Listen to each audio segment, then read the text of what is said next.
All right, well, I don't have much for you this evening. I tried this morning. I looked all over for some corn that was dry enough to shell this week, and the two hopefuls that I had were you'd find spots where it's down to 20, 21, and then you'd go find other spots where it's 26, 27 on the same field, because nothing came up even this year. So I don't know. I think I'm just gonna say, you know what, screw it. We're gonna let the corn stand until November, because it's standing good. I was out pushing on some of the stalks, and you were basically ripping the root ball out before the stalks were snapping off. So that's good. I don't know. I don't know what they're at there. I know a few bigger guys around here that have started shelling corn. Well, they started and quit basically immediately because the shit was still so wet that it wasn't even worth. One of the guys that we do some work, one of the outfits we do some work for went, and they probably shelled, I think that field's about 150. I bet they shelled about 60 of it. And they quit because the 60 that they shelled, they had to run through the dryer twice to get it to dry down. I mean, the fodder looked like you could have chopped it for silage. The only saving, we ended up with about 1 6/10 inches yesterday out of all that rain, and I guess the only saving grace as far as today is it's been pretty breezy. It would have been nice if it was sunny and breezy, but maybe if it does this tomorrow, if we can get some sunshine out of it, maybe be able to cut some beans Tuesday afternoon. Maybe. It's just, and now, yeah, I don't know. But anyhow, Shelly finally decided to call it quits on the garden. So while I don't have anything better to do, I figured since people seem to enjoy the cub videos, while I got the mower on, I'm gonna brush hog what's left of the pumpkin vines, and then we'll unhook the mower and snap the plow on it and try to plow it. I'm gonna make it a little bigger. We'll see how it goes, because I'm gonna plow somewhere those two yeah.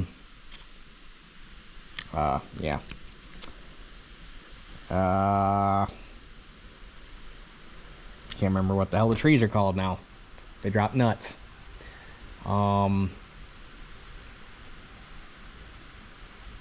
Yeah, I'm drawing a blank. Anyhow, there was two stumps there where I'm gonna plan on putting the garden, so we'll see how well I can plow through it. Dad did a pretty good job of getting the roots, so when he ground the stumps. This thing, I like my Cub better because it's got a longer throw on the starter.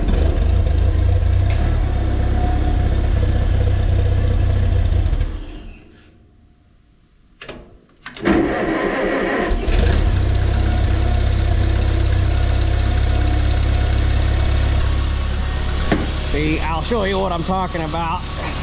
This one's got this cute little short arm on the starter button. It makes for a really hard pull, where on mine, I don't know if it's factory or if it's something somebody made, but it's got this nice long one, which it gives you, I mean, you gotta pull back quite a ways on the pull rod to do it, but it takes no effort. You can do it with your pinky. I suppose I should check the fuel in that real quick too while it's warming up, so we'll come back to you here in a second. All right, here it is. I've never been around like grown pumpkins before. I didn't realize how out of hand they get. The garden was originally, you can see the dirt was like, this is a corner right here, and it went down to there and there and there, and it was like a 10 by 20 foot circle or square, and they went clear out there They came clear out here, and I don't know why, because that dirt's kind of just rocky, nasty, doesn't got a whole lot going for it. I didn't think it'd grow much, but oh boy was I wrong. But I'm just gonna set you up here and let you watch.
That looks better. So I'm gonna clean the mower up real quick so that we can get it unhooked from the tractor, because I'm done with it for the year. And then we'll snap the plow on and see what kind of mess we can make. All right, this can just sit up here. Not really another good place to put it. It's out of the way, so.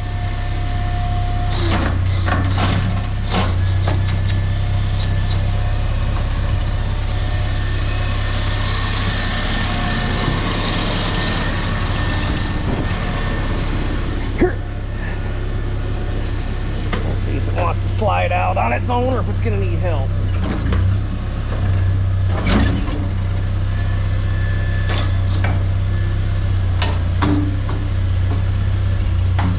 There. Okay, hopefully I can get this plow out without moving the baler. I don't know if I'm gonna be able to do this without killing myself or not. 'Cause it's right there. Yeah, the sickle mower's in the way.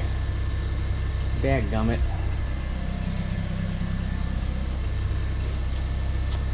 Because despite its small stature, those plows are not light.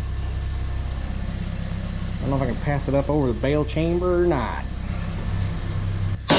Okay, I just pulled the baler out before I hurt myself or something else.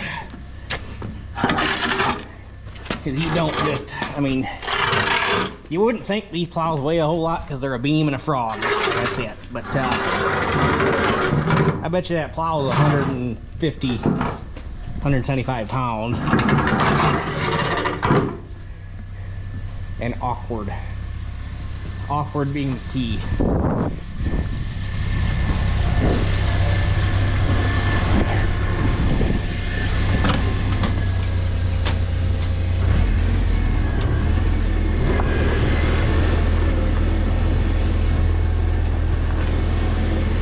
It is so much nicer having that concrete there now.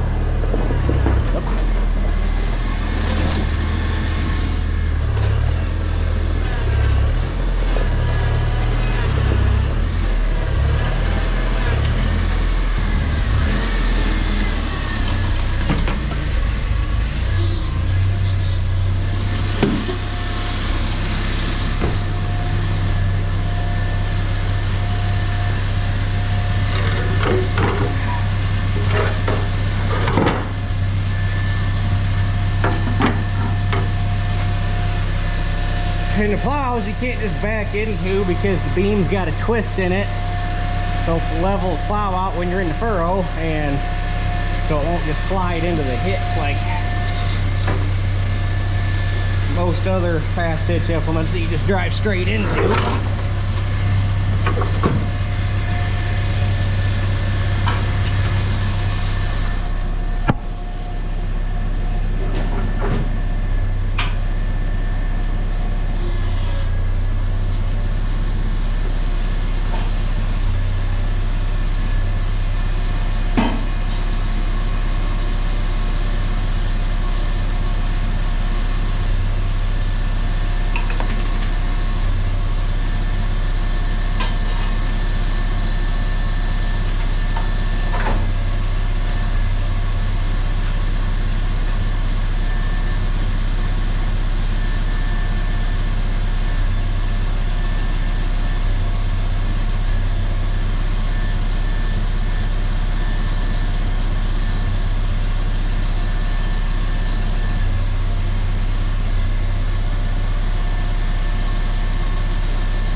Okay, I just gotta get a crescent wrench because it helps to have that thing tight.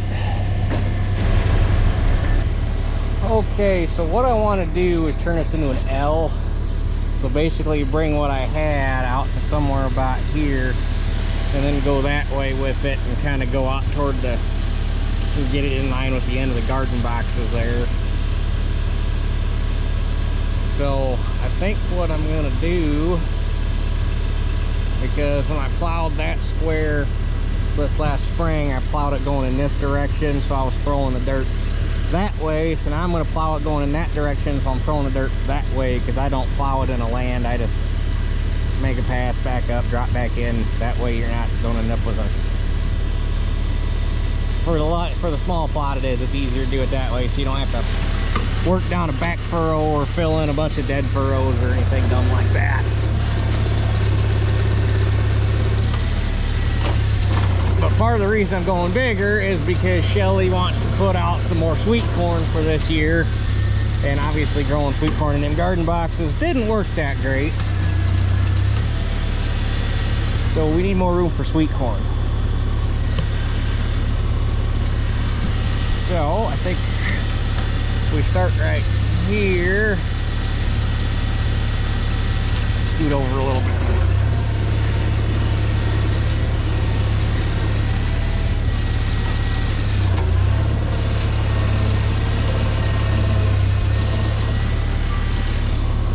Should work.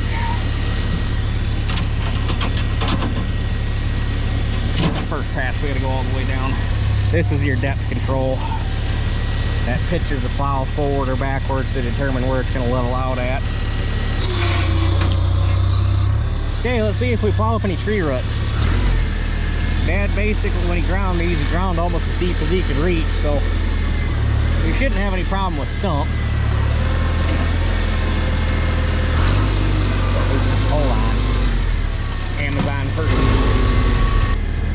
Sorry about that. He was barking at the Amazon driver.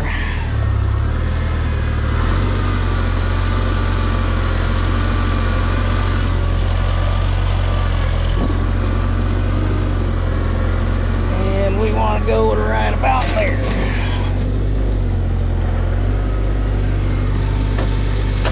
And we back up and make another pass.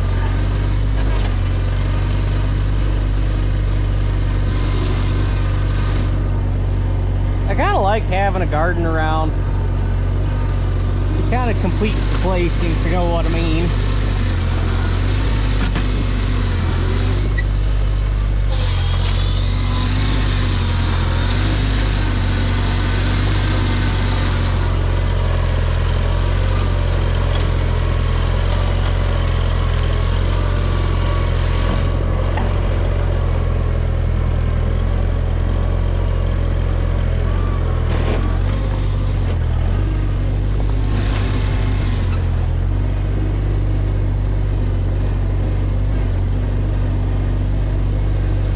I was riding on top of a rut. That's going to take a little bit to get this ideal, but this is a start.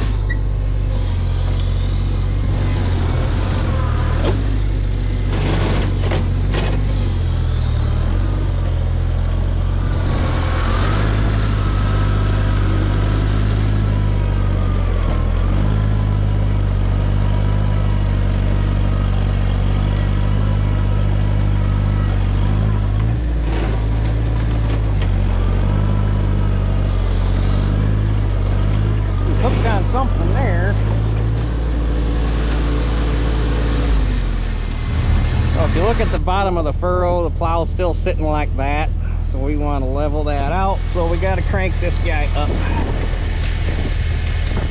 and that should level it out some.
I got over here and there was a lot more than what I thought there'd be, but this guy right here is proven to be an issue. I'm gonna have to get the Super 55 unhooked and grab a chain and yank that one out of there. Okay, let's see. I figure if I pull it this way, I got a better chance of getting more of it out.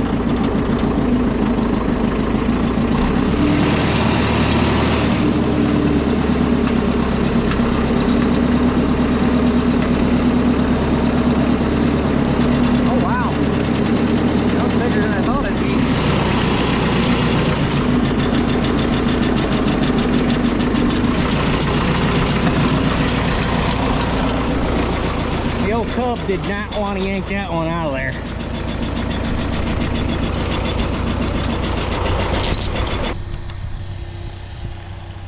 Holy cow, there was a lot of roots over here in this corner. It wasn't bad right here, but man, over here it's gonna take a few years for those things to disappear.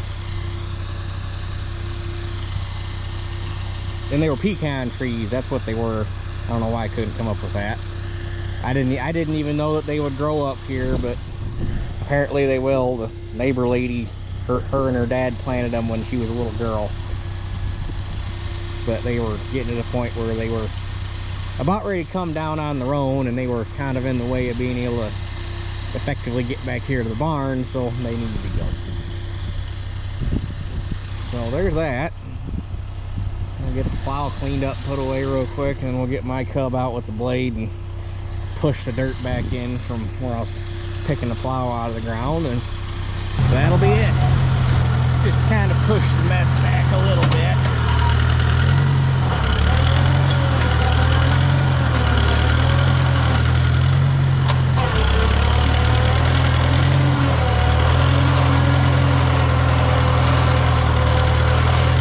One of the downsides of kind of plowing without actually having a headland is you kind of make a little bit of a mess.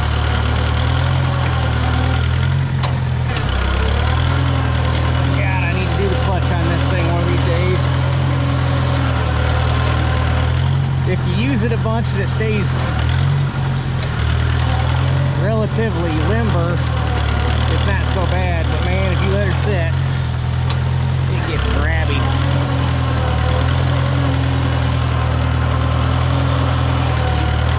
Being said, this tractor needs a lot. The clutch is the least of our worries.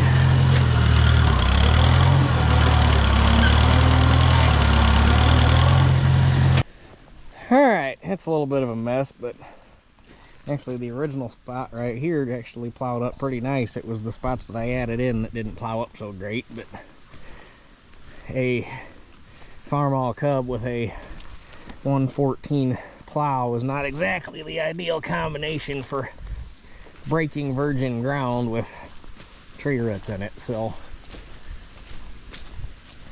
all things considered, I don't think she did that bad.